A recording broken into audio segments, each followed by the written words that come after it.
guys, what's up? This is Goodman coming at you with yet another video. So the little movie you just watched, including the little time lapse at the beginning, was all shot on today's subject, which is the Polaroid cube. And for completion's sake, we're also going to be looking at its waterproof housing.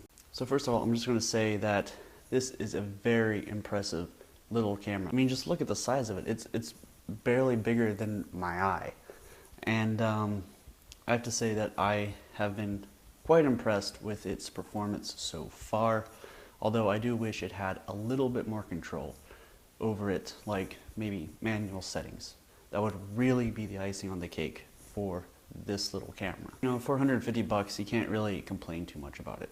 So let's just real quick go ahead and look at all the boring stuff, like the technical specifications.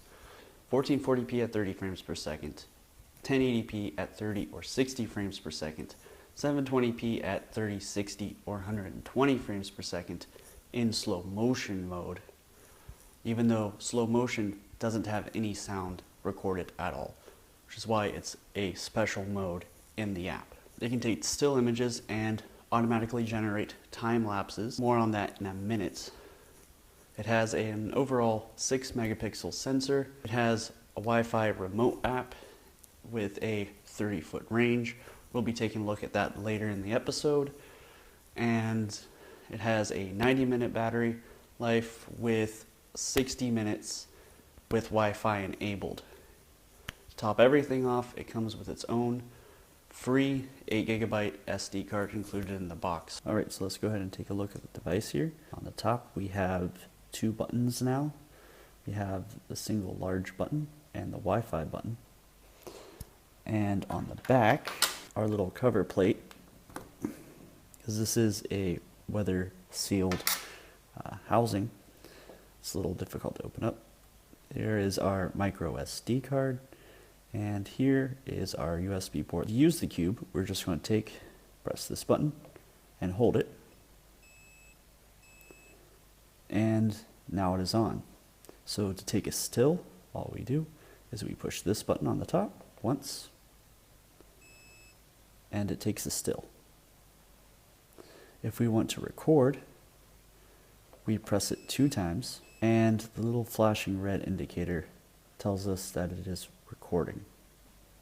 To stop it, we just press the button again, and to turn it off, we press and hold. Now, you can only record and take photos without the application. However, that is at least some functionality and some control.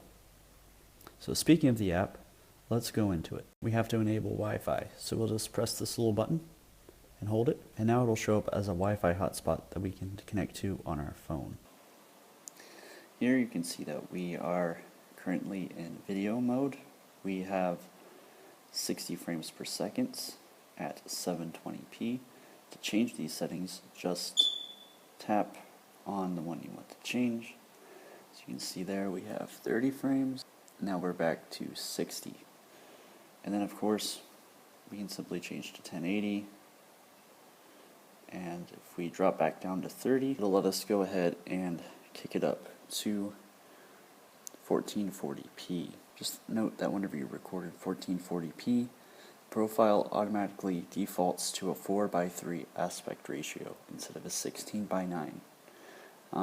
I'm not sure exactly why this is, but it doesn't really cause too much of a problem, as I just crop it out anyway. To start recording, we'll just press the record button here.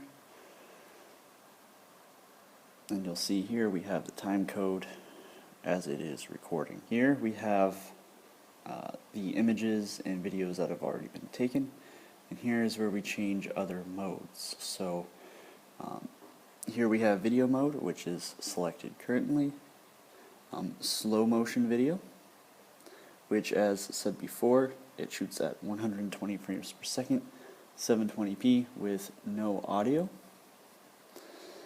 Here we have the time-lapse mode, which I'm pretty sure shoots only 1440p.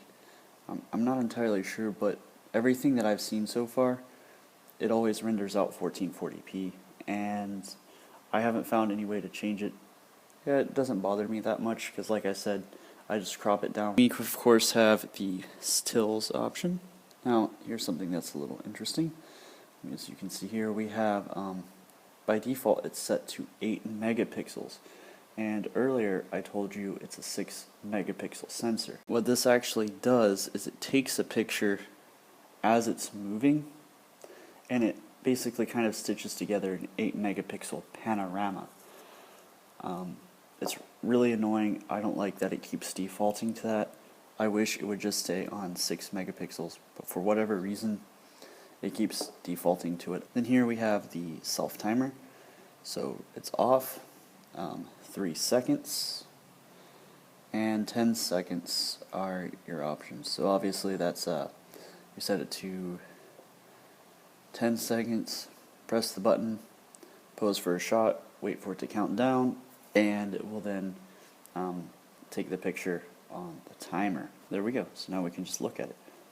Of course, we can also control wirelessly what is on its SD card. We can delete from the phone, because obviously you can't delete clips from the device itself. The internal microphone does leave something to be desired, although I've used microphones that are a lot worse. Image stabilization is, well, it stabilizes the image a little bit, but not a whole lot.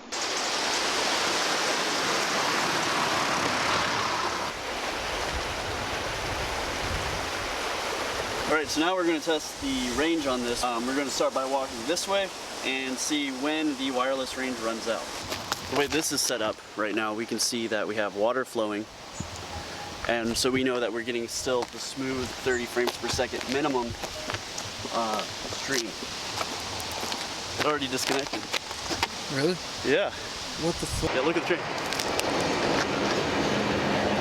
What was that, 29?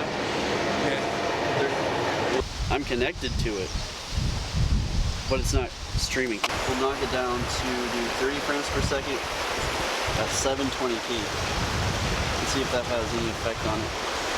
So now we're recording again. So we're going to see just how far the range is. Huh? Are you counting paces? No. No. I thought you were. That's darn it. Okay, it's lagging, but it's still streaming.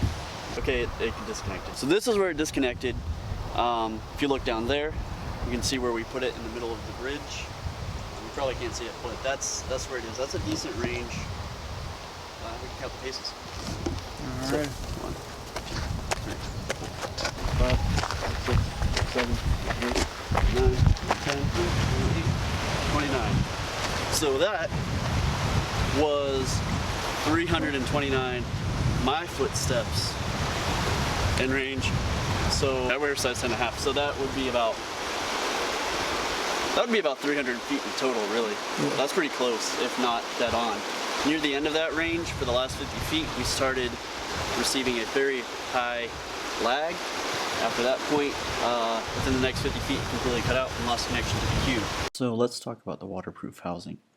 It's pretty well built, has a rubber suction cup on the bottom that is not as robust as Polaroid would like you to believe. It will stick to smooth, flat surfaces, however, don't expect it to stick too much else. Although the fact that the bottom is rubber does give it some grip on even surfaces that it won't cling to. It pivots so it can kind of act like a mini tripod. On the downside is that it produces a lot of glare when in direct sunlight, or any direct light for that matter, which basically exaggerates the lens flare. This can be seen in the short movie in the beginning, but it is waterproof, so basically use it when you need it and you should be fine. Alright guys, as always, thank you for watching. I hope you enjoyed the video, and until next time, have a good one.